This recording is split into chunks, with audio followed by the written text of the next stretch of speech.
Berbicara mengenai studi masyarakat, terlebih dahulu kita harus tahu apa arti masyarakat. Masyarakat merupakan sekelompok manusia yang terjalin erat karena sistem tertentu, tradisi tertentu, konvensi dan hukum tertentu yang sama, serta mengarah pada kehidupan yang kolektif. Berangkat dari pengertian yang dikemukakan oleh Sujono Sukanto, menyebutkan bahwa kelompok sosial merupakan himpunan atau sekelompok manusia yang hidup bersama-sama karena adanya saling mempengaruhi atau hubungan timbal balik. Nah, kelompok sosial sendiri terbagi atas dua. Yang pertama adalah Gemeenschap atau yang sering kita sebut dengan Patembayan, sedangkan yang kedua adalah Geselschap atau yang sering kita sebut dengan Paguyuban. Berbicara mengenai Gemeenschap atau yang biasa kita sebut dengan Patembayan, biasanya hal ini disebutkan untuk orang-orang yang berada di desa.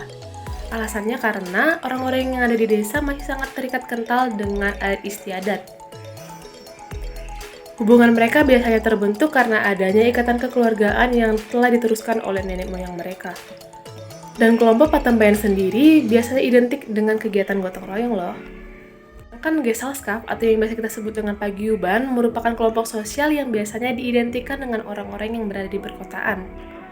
Hal tersebut dikatakan karena orang-orang yang berada di kota lebih cenderung bersifat individualis dan kelompok mereka biasanya terbentuk karena adanya kepentingan politik maupun ideologi. Melalui foto berikut, kita bisa melihat bahwa masyarakat Patembayan masih terikat dengan alam. Mereka menggunakan alat musik, permainan melalui alam. Kelompok sosial yang masuk dalam kategori Paguyuban biasanya berkumpul karena adanya kepentingan-kepentingan pribadi, biasanya kepentingan politik maupun kepentingan ideologi. Bukan hanya itu, dari cara berpakaian, kita bisa melihat bahwa mereka merupakan golongan dari Paguyuban. Mereka menggunakan stylish tertentu untuk menunjukkan bahwa mereka merupakan golongan metropolitan. Berbicara mengenai masyarakat Pematang Siantar, dahulunya merupakan salah satu distrik dari Simalungun yang memisahkan diri sebagai kota Madia setelah terjadinya revolusi sosial tahun 1946 Sumatera Timur. Berakhirnya revolusi sosial tahun 1946 juga menandai bahwa kota Pematang Siantar sah menjadi kota Madia dengan 7 kecamatan, yakni Martoba, Sitalasari, Utara, Barat, Selatan, Timur, Marihat, dan Kecamatan Marimbun. Perkembangan kota Pematang Siantar tak luput dari peran Raja Sangna Walu Damanik yang telah mengibahkan tanahnya untuk membangun Masjid Raya Pematang Siantar yang saat ini menjadi peninggalan tertua Islam di Pematang Siantar.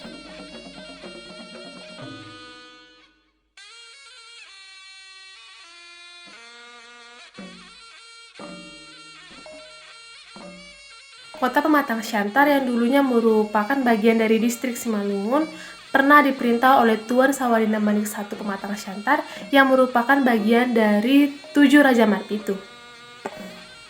Disebut 7 Raja Marpitu karena ada 7 tuan yang memerintah Simalungun pada masa itu. Yang pertama ada Raja Raya, yaitu Tuan Gomok Saragi Garingging I Pematang Raya.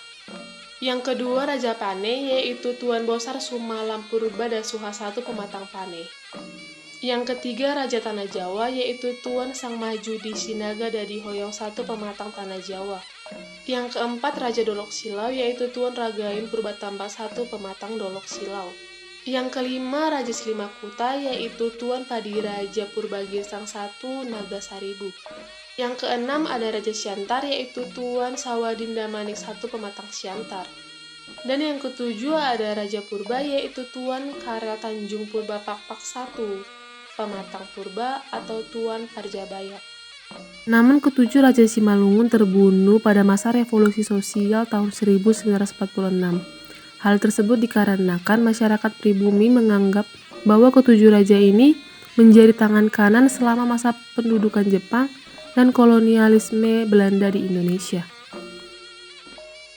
Untuk melihat peninggalan kerajaan Simalungun, kita bisa datang ke Museum Simalungun, di mana museum ini menyimpan banyak sekali peninggalan-peninggalan kerajaan Simalungun, seperti catur Raja Nagur, lalu ada juga pakaian-pakaian adat Simalungun maupun pakaian bangsawan Simalungun, dan beberapa alat pertanian maupun alat perang. Dilihat dari bentuk masyarakatnya, kota Pematang Siantar merupakan transisi dari Patembayan menuju Paguyuban. Bisa kita lihat dari bangunan-bangunan bertingkat seperti mall, supermarket, maupun perumahan-perumahan yang sudah menyerupai perumahan barat. Begitu pula sekolah Katolik yang menyerupai bentuk bangunan barat. Namun di beberapa wilayah kota Pematang Siantar masih ada masyarakat yang cenderung ke Patembayan. Nah, kali ini kami akan mewawancarai seorang nenek yang sudah berusia lebih dari 90 tahun dan tinggal di Kampung Kayu Raja, yaitu salah satu kampung yang ada di kota Pematang Siantar. Yang namaku? Iya, Bu. Dan Ibu Tapea. Oh, tahun 70 dah sampai sekarang. Berapa tahun? Tahun Sampai.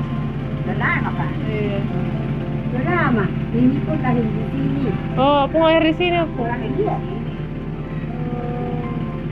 Udah lama.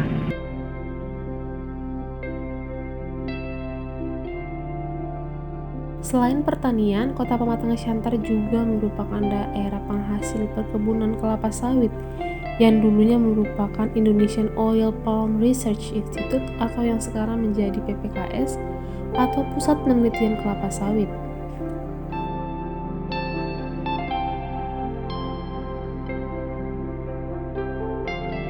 Dan lahan perkebunan tersebut juga dimanfaatkan untuk peternakan seperti peternakan sapi, kerbau, maupun lembu.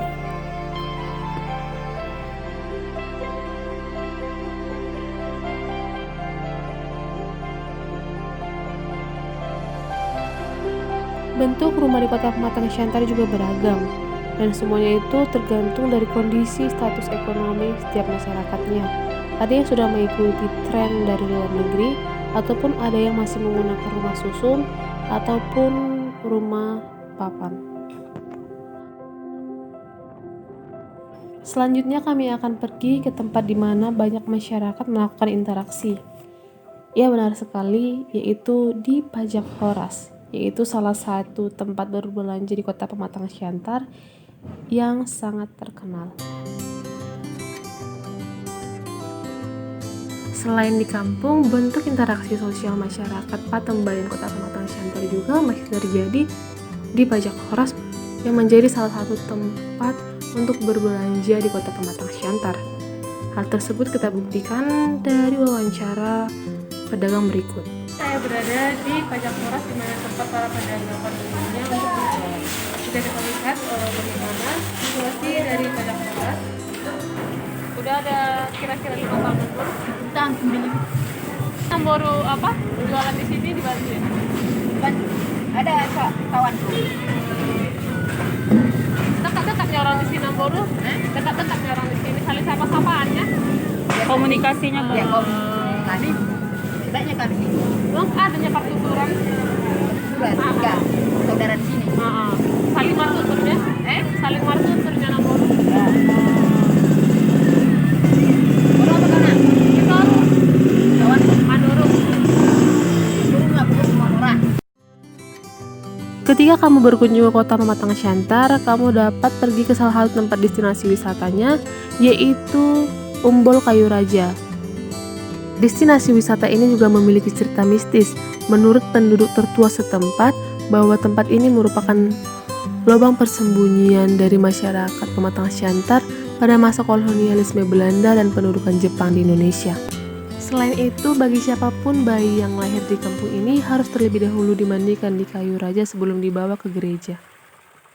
Bagi kamu yang suka berfoto, tempat ini bisa kamu jadikan spot foto yang bagus loh.